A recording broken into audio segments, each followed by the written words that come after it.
কালীঘাট তৃণমূল ছেড়েছিলেন বেশ কয়েকদিন আগে। আজকে মদন মিত্র সে একই রকম ভাবে চণ্ডী ভট্টাচার্যের সঙ্গে একই দলে ফিরলেন।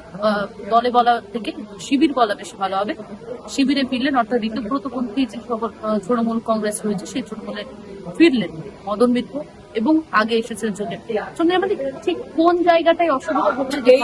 এই যে ঋতুব্রতপন্থী কালীঘাট পন্থী এটা তৈরি করা, এটা কিন্তু ভাই আপনারা এই মিডিয়া তৈরি করেছেন। আমরা বলছি আমরা সর্বভারতীয় তৃণমূল কংগ্রেস এবং আমরা কালেকটিভলি সবাই মিলে করছি। আমাদের লড়াইটা হচ্ছে ব্যক্তিগত কাল্টের বিরুদ্ধে, ইন্ডিভিজুয়াল যে কাল্ট তার বিরুদ্ধে লড়াই। সবাই মিলে একসাথে লড়াইটা করছি। এতে ঋতুব্রত বলেনি যে আমি আমার পন্থায় তোমরা এসে যোগ দাও, এরকম ব্যাপার নেই। অভিষেক বন্দ্যোপাধ্যায়ের উপরে ক্ষোভ সকলে একটা প্রকাশ করছে, অনুব্রত মণ্ডল থেকে মদন মিত্র সকলে কেউ বলেছে, মানে কেন এই বিষয়টা কেন আসছে না, এটা সব আত্মসমালোচনা করার দরকার আছে, সকলেরই দরকার নয়। সেটা মাননীয় মমতা বন্দ্যোপাধ্যায়েরও নিশ্চিতভাবে এটাও তো রাজনৈতিক একটা রাজনীতির অঙ্গ যে আত্মসমালোচনা করা। সেটা ওনাকে আমার বলার অপেক্ষা রাখে না। উনি দীর্ঘদিনের রাজনীতিবিদ, অনেক লড়াই টড়াই করেছেন, সুতরাং তিনি জানেন। এই আত্মসমালোচনাটা তার করতে হবে যে কেন লোক বলছে। সামনে 21শে জুলাই রয়েছে, 21শে জুলাই নিয়ে দুই মানে পন্থী বলতে আপনারা আপত্তি করছেন, কিন্তু দুই দল দুই রকম ভাবে করছে, দুই শিবির দুই রকম ভাবে করছে এবং সেক্ষেত্রে আপনারা আজকে যেমনটা ঋতুব্রতদা বললেন যে কোনো রকম কোনো সেলিব্রিটি থাকবে না।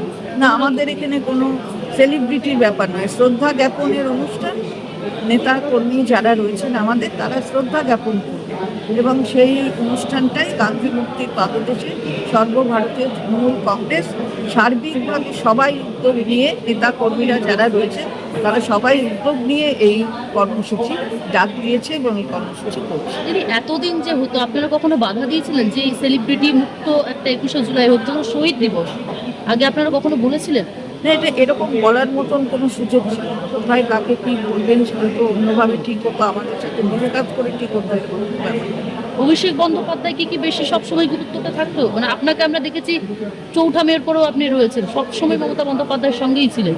গুরুত্ব আছে কি নেই সেটা আপনারা তো আরো বেশি ভালো বলতে পারবেন। অভিষেক বন্দ্যোপাধ্যায়ের গুরুত্বটা কি নয় সেটা আপনারা আমাদের থেকে আরো বেশি। মমতা বন্দ্যোপাধ্যায় একটু আগে প্রেস মিট করলেন এবং সেখানে তিনি নিজে বলছেন যে অভিষেককে দোষ দিয়ে সকলে চলে যাচ্ছে।